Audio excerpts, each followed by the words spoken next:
Join us here for a tour of the Skoda Enyaq. Let's go!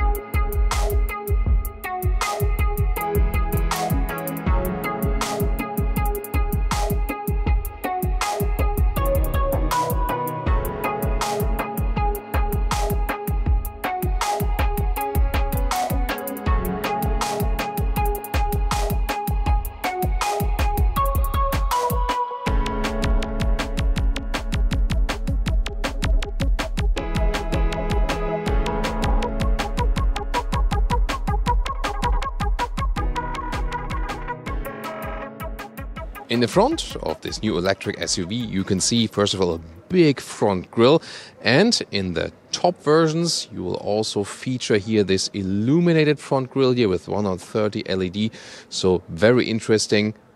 Other than that, main headlamp is also LED as standard, and option you can get a matrix LED with an extended high beam function. 4.65 meters, 15'3" or 183 inches is the length of the new Enyaq.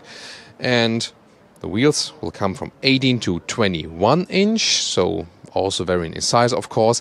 The length is actually quite similar to a Skoda Kodiaq. You could say that size-wise, more or less an electrified Skoda Kodiaq, but the platform is indeed totally different. This is based on the MEB. It's the modular electric building platform in the Volkswagen AG.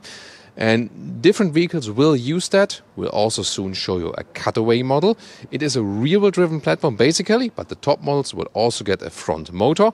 So we had the top 21-inch wheels there, and this is not the top model horsepower-wise, but one of the top ones. You can see here says 80. So they always say IV because that's their electrified brand. So IV are called plug-in hybrids at Skoda, but also the pure electric vehicles. And 80 then is the one with the biggest battery, but not the biggest horsepower output. There will be 80, the 80X with all-wheel drive, and the RS or VRS for the top horsepower spec. Soon more to all the specs, but there will also be base versions which will then be a little bit cheaper. Here the rear design, you can see here a very modern signature. This Czech heritage glass craftsmanship works, so this is always reminding of that. Well, and the base model, as I said, will start with the rear drive only, and then starting from 150 horsepower to the top model, the RS, then also with front motors, the top models, different top models, up to 300 horsepower, and then 6.4 seconds is the top acceleration figure, the fastest here with the VRS. Battery sizes, 3 different ones, also says here. These are the net capacities, 52, 58 and 77. 77 again for the top models, called 80, 80X for the all-wheel drive or the RS. And these will give you some range figures from 300 to 500 kilometers or 200 to 300 miles. And charging up is either 11 kilowatt AC max or 125 kilowatt DC.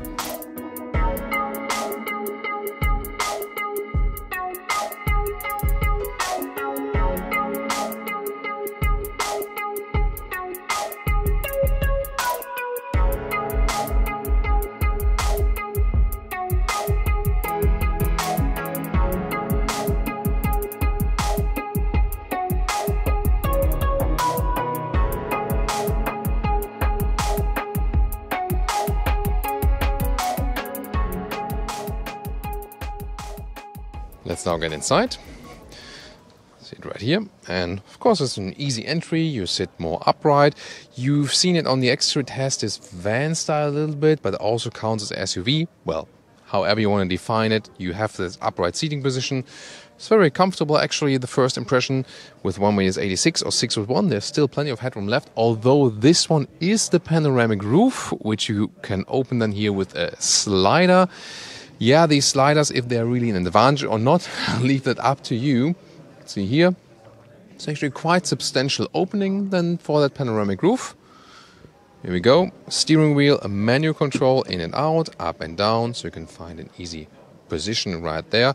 And I think they found a very central setup. That's also, for example, the new Octavia. I see some Mercedes design influence definitely, like here with these floating lines But I think really nice and definitely more screaming out, because Skoda interiors used to be rather, good, definitely good, but rather conservative. Here definitely, little bit more you see and experience. You will optionally also get a head-up display, which will feature augmented reality. So you'll have two layers, a normal layer for speed and so on. You cannot see it at that moment. And the second layer then, it will be for displaying arrows, for example, directly on the street, a little bit further ahead. So this will also be an interesting technology piece. And now here's the interior overview. Again, you can see what I mean with these floating lines. Like the bright fabric and really soft fabric inserts right here. And this is also a nice design element. Once again, soft touch dashboard. And the dash really goes far beyond there. So this is also something which reminds of a van interior. Here the steering wheel, again with the no-spoke design in the lower part. On the left side you would control the volume and then also heated steering wheel, for example. On the right side you control the digital instruments. And they're really tiny, so probably they did that for cost savings, because they share it then with the other Volkswagen ID cars, for example. But that's the way, basically it gives the overview, and they say that GPS stuff should be displayed in head-up display.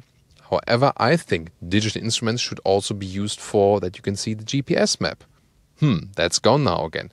On the right side here, first of all, there are some sliders for the volume right here and also a mute button. Other than that, you control everything with touch. For example, also the climate unit right here when the car would be properly powered. The thing is here, it is easily accessible and it's very big. So I don't like to have it in the screen. I think it's better when you have some like turning knobs and so on. But for a screen temperature resolution, it's easy to access. Again, you would start with a 10-inch screen as base, and the top models or the optional, you get the 13-inch screen as it is here, the biggest one we've seen in a VW, Audi, Skoda, and so on yet. You have different options. It's the main menu here with the background lighting, for example, different colors available. This is always going back to the main menu. Vehicle options right here. I'm not sure if everything is like really. Oh, there's the visualization, interesting, and driving data here, for example, will be accessible. Let's take a look at the GPS, how it looks like here in these, in the bigger screen. Go to the map right here. So there it is. We know the visualization from the smaller screens so far. It seems to me, it's one of the first vehicles here, but we've experienced it in other new VW, Skoda, also in Octavia and the Golf, that they could use some more CPU power that makes it, everything a little bit, faster than you see at the moment. It lags behind. I cannot say if it's really representative for the vehicle yet, but we have it in our other experience so far as well. The phone can be connected with Apple CarPlay or Android Auto, but also normally we are Bluetooth, so both will be possible. Assistant systems, of course, extensive use of that. You have lane keeping assist, blind spot monitor, and so on. Also cross traffic alert. The autonomous emergency brake will be standard, for example. So the good thing about this one here is actually quite a good overview. We'll also have stationary air conditioning, and by the way, option, you can also get a heat pump for this vehicle, and it will increase the efficiency by 30% in winter times. So it doesn't mean you get more range, but you would lose 30% less range you would otherwise lose in winter times with that. So then back from that screen to the lower part of that vehicle. Here you still have some some hotkeys, real ones, for example, for the driving modes. When you have this one also with an adaptive suspension, which will also be available to my information. And you can also access the whole climate menu right here. The sound here from these buttons, not too fond of that. Let's check out the rear bench. Here we are. Just a clear look at first. Also a nice fabric insert here on the rear door. However, this one then is hardback, but I think we can live with that. It has a nice structure at least. Manual shade here for the kids, for example. I think it's also a beautiful design that they have this open door handle here also for the rear. This is an additional blanket you can install there, for example, blanket holder. Yeah, and that, here we go, also the same rear seat design. It depends then on the selection, design selection you will pick. And of course, always interesting what they did there with the middle tunnel, because an EV usually does not need a middle tunnel. So I wonder, why would they put something like that in there then? I don't know. So for me, I think a through middle tunnel is always better. Now, when I have the seat as I would be driving, now the blanket is, a little bit distracting. There you can see it's still, plenty of legroom left, and that shows that the, usage of space is actually quite good here with this EV. There are these tablets. We know them also from the ICE Skoda vehicles like this. Yeah, it will hold surely then some space for smartphones in the lower part. You also have an upright seating position here. However, the seat bench falls a little bit backwards. To me, this is not ideal. Some others do prefer that. I don't know. Then, headroom-wise, there's still some left here also in the rear. No problem as for that. Now let's open that hatch. And there we go. So, it's actually very nice boot. It's always good quality, like a fabric cover of the top cover here, and very smooth process. So awesome build quality as for this detail. And then finally someone thought about a solution for the charging cable right here. This is a very nice solution here with this bag that is actually hanging right here. Also space saving, really nice. Then below here there's even more space, for example for adapter cables, and for example this is for the household plug and so on. So I think really wow, a very nice solution. And now to our conclusion for today with the all-new SUV, the electric SUV by Skoda, the Skoda Enyaq. Well, first of all, the design is more, has some van style. Why? It has this very short front hood. And the reason for that is this new electric building platform. So you can have an advantage from that, because the exterior length is not that much, but you have a lot of space on the interior. This is the advantage then of using this EV building platform. Exterior-wise, we do see some design clues, especially here in these higher trim models, where you can also see this illuminated front grille. It's indeed legal, yes. And also more daring design on the interior. I think that's a really cool thing. You have some central lines, but also some fresh new ideas. And also with this new big screen you can optionally get, or also again for the higher trims. And, it's actually quite well to control, although there are not too many buttons, because the screen is actually quite well accessible, also just how you can reach it on the interior. Yet again, you have a lot of space on the interior, and the seats are also very comfortable.